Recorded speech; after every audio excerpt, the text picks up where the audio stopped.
Di dalam Al-Quran Allah Subhanahu wa Ta'ala berikan laknat pada 3 orang. Yang pertama ini orang yang merusak janjinya kepada Allah. Orang yang ketiga adalah orang yang merusak bumi. Nah, orang yang kedua nih, ya, orang yang kedua ini mungkin yang pertama, ketiga kita tak dapat, tapi yang ketiga ini mungkin kita dapat. Yang kedua nih kita dapat. Nah, yang kedua nih adalah yang kedua ini adalah memutuskan apa-apa yang harusnya disambungkan. Memutuskan apa-apa yang harusnya disambungkan, ya. Dalam Al-Qur'an dalam surat Ar-Ra'd ayat 25 itu Allah Subhanahu wa Ta'ala sebutkan hal ini, ya. Jadi wa yaqta'una ma amarallahu bihi ayyusal, memutuskan apa-apa yang harusnya disambungkan. Nah, ini adalah juga tidak mendapatkan kebahagiaan. Makanya Allah Subhanahu wa Ta'ala menyebutkan ulaika lahumul la'nah. Mereka inilah orang-orang yang mendapatkan laknat dari Allah Subhanahu wa Ta'ala. Makanya menyambung silaturahim bukan hanya sebatas kita akan mendapatkan berkah, tapi juga menghindar dari laknat Allah Subhanahu wa Ta'ala. Ya, jadi contoh ini kita bagi contoh. Misalnya Abang Talib ya dengan istri. 0 sampai 10. 0 sampai 10. Baik. Hubungan hatinya berapa? Subhanallah. Dah berapa belas tahun ni kan?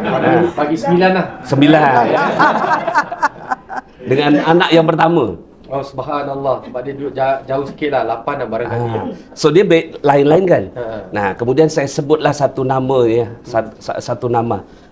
Nabi Muhammad sallallahu alaihi wasallam. Masya-Allah. Berapa hati tersambung dengan Nabi? Tak tahu Pak Nas. Cakap pun berapa agaknya? Harapannya 10 ya. Lebih daripada itu. Lebih daripada itu ya. Betul. 0 sampai 10 lah. Ya. Bila tak 10 lah capping. Kita nak maksimum 10. Maksimum 10. So artinya lain-lain antara Nabi dengan orang biasa dengan anak pun beda. Dengan orang yang kita ada musuh tak kita? Ada orang yang pinjam uang tak bayar tak? Ada. So itu berapa nilai dia? Negatif 1.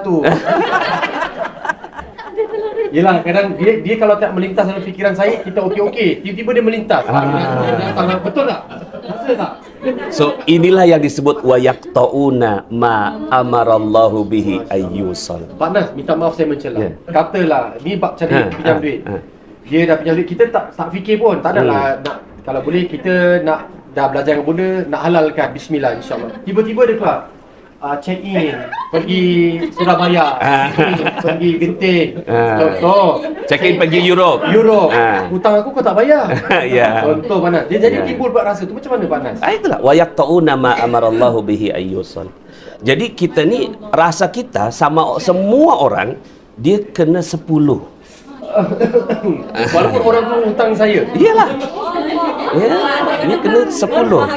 Baru bahagia. Baru dapat bahagia. Baru kitanya bahagia.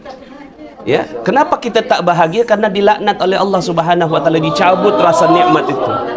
Ya, dicabut kebahagiaan itu daripada hati kita. Ulaika lahumul la'na wa lahum su'ud dar.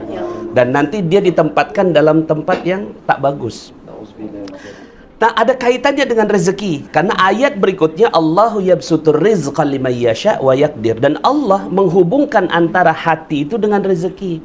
Orang-orang yang memutuskan akan diputuskan rezekinya. Orang yang menyambungkan akan disambungkan rezekinya.